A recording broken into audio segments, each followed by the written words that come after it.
So, Ksenia, how does UNest cater to a large socioeconomic group of people? Yeah, so our mission as a company is to help parents of all economic backgrounds and all income levels to save for their kids' future.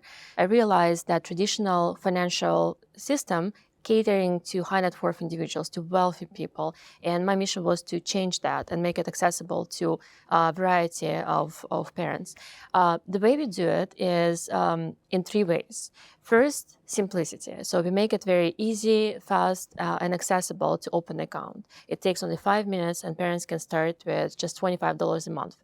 Second, we play a role of financial advisors, meaning parents don't need to know much about finances. We remove all complexities for them, and we ask series of questions and recommend the right investment portfolio based on the risk tolerance and time horizon. And lastly, we involve the help of community. So parents don't need to feel like they're doing it themselves alone. And we also have brand partnerships, so parents can get rewards from the brands as well. So, how do those brand partnerships actually work and how do they feed into this rewards program? We have partnerships with over 150 different brands, including Disney Plus, Uber Eats, DoorDash, and so on.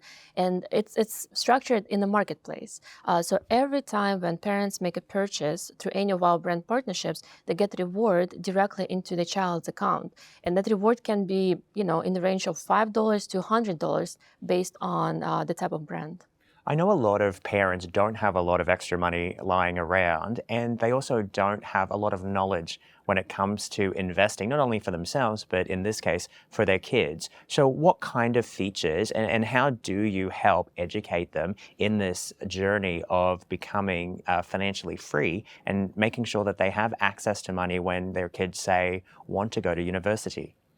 We do a few things. First, we have a very easy to use college calculator, or just a calculator for parents to see the goals, to kind of project what they need to save for the next 18 years.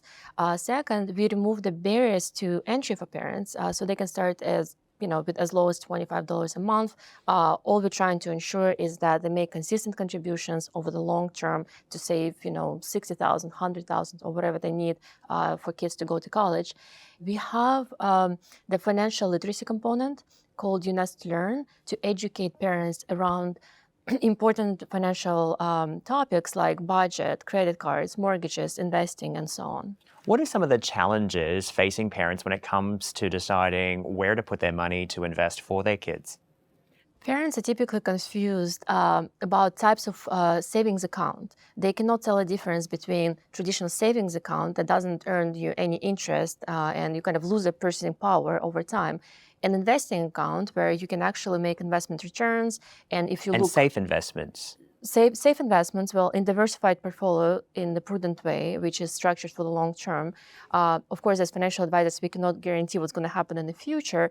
But if you look, in the past, you can see that parents are able to make like 6% or 8% of average annual return if they invest over the long term. And another confusion comes to different investment accounts like 529s or UTMAs. For example, like 529s are structured specifically for college. It's tax-free account, but you can only spend it on educational expenses, versus UTMA gives parents more flexibility. It's also investment account. It also has a great tax advantage, but it's not meant just for education. So you can spend it on anything that benefits the child. And how have you adapted the platform to new asset classes coming into the marketplace like cryptocurrencies? Actually, last year, we sent out a survey to our user base, and we have over 500,000 registered parents and kids on the platform right now, to ask them what is it that they would like to see next on our platform. And overwhelming feedback was that parents would like to see cryptos. The reason for that, I think, is first, like in the past, parents were able to buy, stock certificates or bond certificates, right? And right now, when parents think about the asset class that has the most probability of appreciate in the next 10, 15, 20 years, they think crypto. Well, it's fantastic to see all of your success. And as a successful female founder, I'm sure it wasn't an easy road. What are some of the things you'd like to see changed in order to get more access to capital for other female founders? If you look at stats, it's a well-known fact that only about 2% of all capital goes to female founders. I think the solution for that would be for the large providers of capital, like pension funds, endowments, and foundations, actually mandate at the fund level for the venture funds where they put capital to work to allocate at least 10% or 15%. We're not looking for 50% like equal treatment, but let's start small. Yeah, so small Yeah, steps. small steps. Let's do 10% being allocated to female founders. And in my mind, that would make those VCs, the allocators of capital, to actually look harder to find talented and exceptional female entrepreneurs.